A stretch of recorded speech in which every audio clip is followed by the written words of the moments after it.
guys, it's Cheyenne with Soft Crochet Times, and today I'm going to be teaching you how to make Plarn. So Plarn is short for plastic yarn. It's typically made from recycled shopping bags, so if you have a whole bunch of them sitting around like I do, everyone always has a plastic bag filled with 100 more plastic bags sitting somewhere just in case. But this is a really good way to do some charity items. I know that one common use for it is to make sleeping mats for the homeless. I've also seen people use them to make like shopping totes and, you know, shopping bags, funny enough. And it's honestly just a really good way to reuse the plastic bags and make sure they're not just getting thrown out at the end of every shopping trip. So for this, all you're going to need is a bunch of plastic bags and a pair of scissors. So with that, let's get started. Alright, so the first thing you're going to want to do is you're going to want to try to fold in the edges, that way it's as square as possible. And then you're going to want to take your scissors and cut this little seam that's at the bottom of the bag. Just get real close on there, that way you don't waste a whole lot of it. Alright, and then we're pretty much just going to cut it 1-inch strips. So I'm going to take it, I'm going to go ahead and cut about 1 inch. And this is actually pretty strong when you work it up, but in the beginning when you're still making it into the Plarn, it is pretty fragile, so you need to be careful. And if you can see here, I have a little hole in my bag, and that's okay. We're just going to pretty much cut all our strips, and then when we get to that strip, that is one that we're going to have to throw away. That way it's not just going to break on us. So once again, we're just cutting little strips, about 1 inch thick. Doesn't exactly matter too much. Here's one of my little strips. So just go ahead and cut your bags into 1-inch strips. Make sure there's no holes, there's no tears.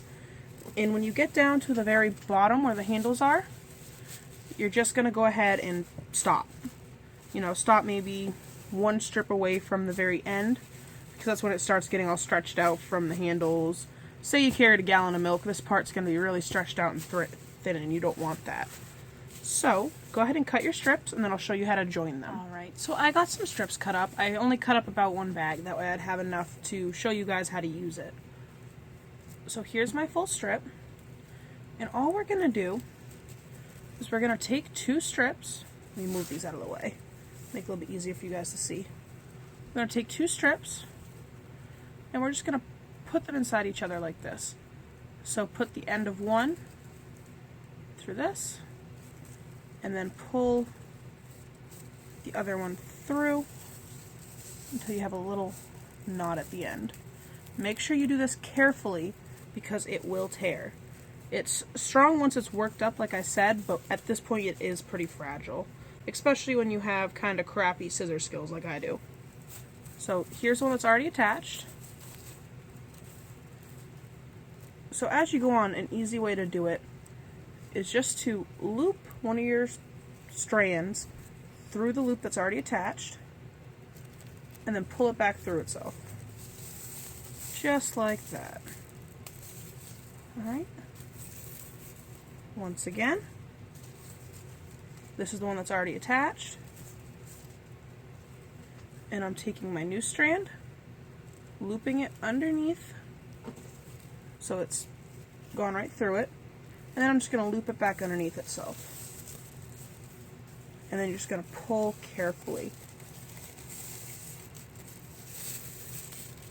And if it's uneven a little bit or you have bumps, just pull it a little bit more and usually it'll even out pretty well.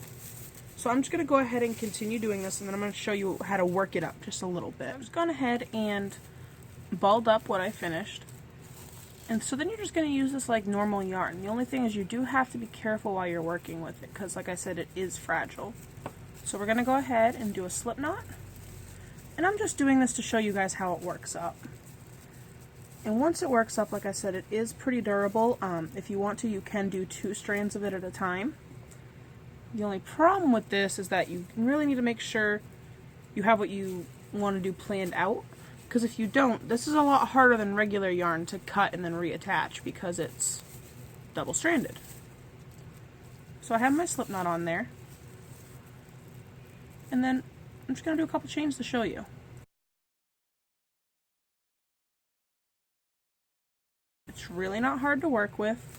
Like I said, my biggest complaint is that it is much more fragile than yarn. It does get a little bit less fragile as it's doubled together, but you got to be really careful that you don't pull it and stretch it a whole bunch, because if you do, it can snap. However, just to show you guys, I'm just going to chain up a little bit.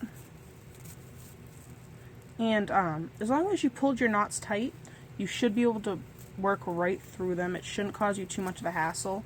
If it does, you are going to have to pull your knots a little bit tighter. Alright, so I just want to show you something. So here's where I chained, right? Nice and strong. I would have a very hard time breaking this just the way I'm pulling it now. However, I'm going to go down my other side where it's just the plastic and it just breaks. So like I said, as you work it up, it will become much stronger. So don't be worried that if you make a tote bag or a sleeping mat or however it may be, that it's just going to break on you, because it will not. Alright guys, so with that being said, I really do want to say thank you for liking, comment, sharing, subscribing, all that great stuff. It really does help the channel out and help the growth. If you guys have any ideas for future videos, if you have anything that you would like to see me make for you guys, please let me know. I really want to make sure I'm putting out videos that you guys want to see. If you follow along these tutorials and you make a project with them, I would really love to see photos of it. You can, message me on Facebook, follow my Instagram, and I'd really, really love to see, our community making the same kind of projects, and I want to see my tutorials are helping people. So, with that being said, thank you for watching, and keep on stitching.